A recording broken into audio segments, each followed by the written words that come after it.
seeing violence at political rallies in our country.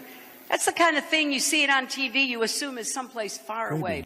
But the ugly, divisive rhetoric we are hearing from Donald Trump and the encouragement he has given to violence and aggression is not only wrong, it's dangerous, my friends.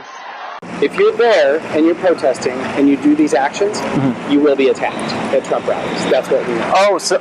So that's part of the process of eliciting the reaction. The whole point of it is we know that Trump's people will freak the fuck out.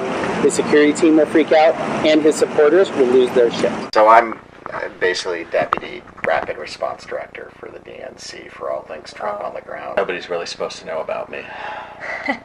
So the Chicago protest, when they shut all that was us. It was more him than me, but none of this is supposed to come back to us because we want it coming from people. We don't want it to come from the party. So if we do a protest and it's DNC protest, it's right away the press is going to say partisan.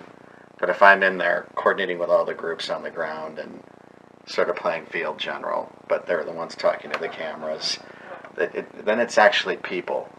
But if we send out press advisories with DNC on them and Clinton campaign, it doesn't have the same effect. Starting confrontations in the line, right?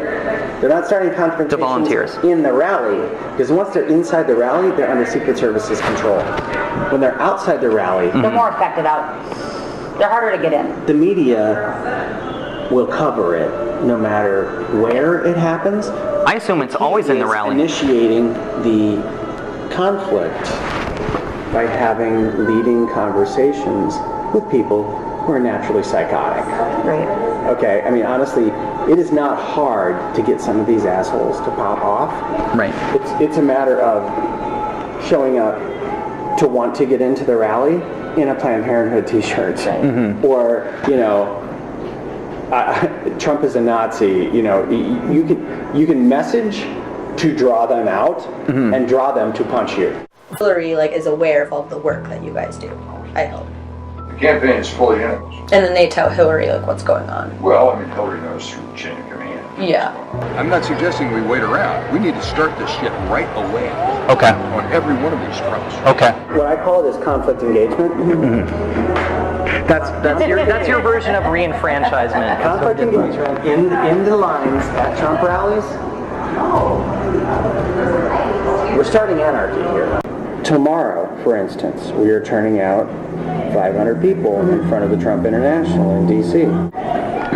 We have to have people prepared to go wherever these events are, which means we have to have a central kind of agitator training. Yep. We have a built-in group of people in New York who do this. Okay. We have a built-in group of people in D.C. who do this. I was going to say, are they localized? We have a group of people in Vegas. We have a group of people in Colorado. We have a group of people in Minneapolis.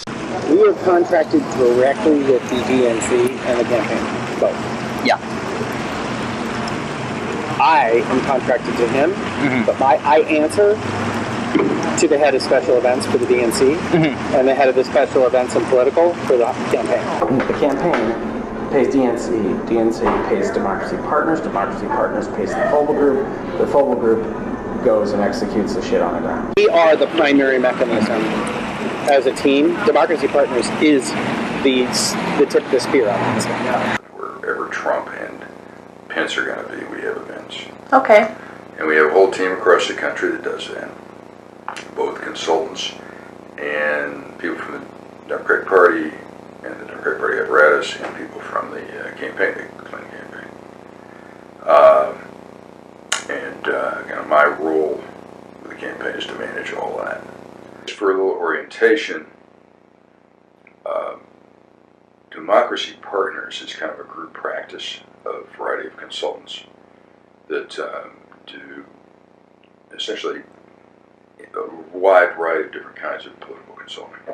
I work with Bob Kramer one-to-one all the time. I'm the white hat, Democracy Partners is kind of the dark hat. Bob Kramer is diabolical, and I love him for it. Yeah. The thing that we have to watch is making sure there's a double blind between the actual campaign and the actual DNC and what we're doing. There's a double blind there. And how So that they can plausibly deny that they knew anything about it. We have to be really careful because what we don't need is for it to show up on CNN that the DNC paid for X people to, that's not going to happen.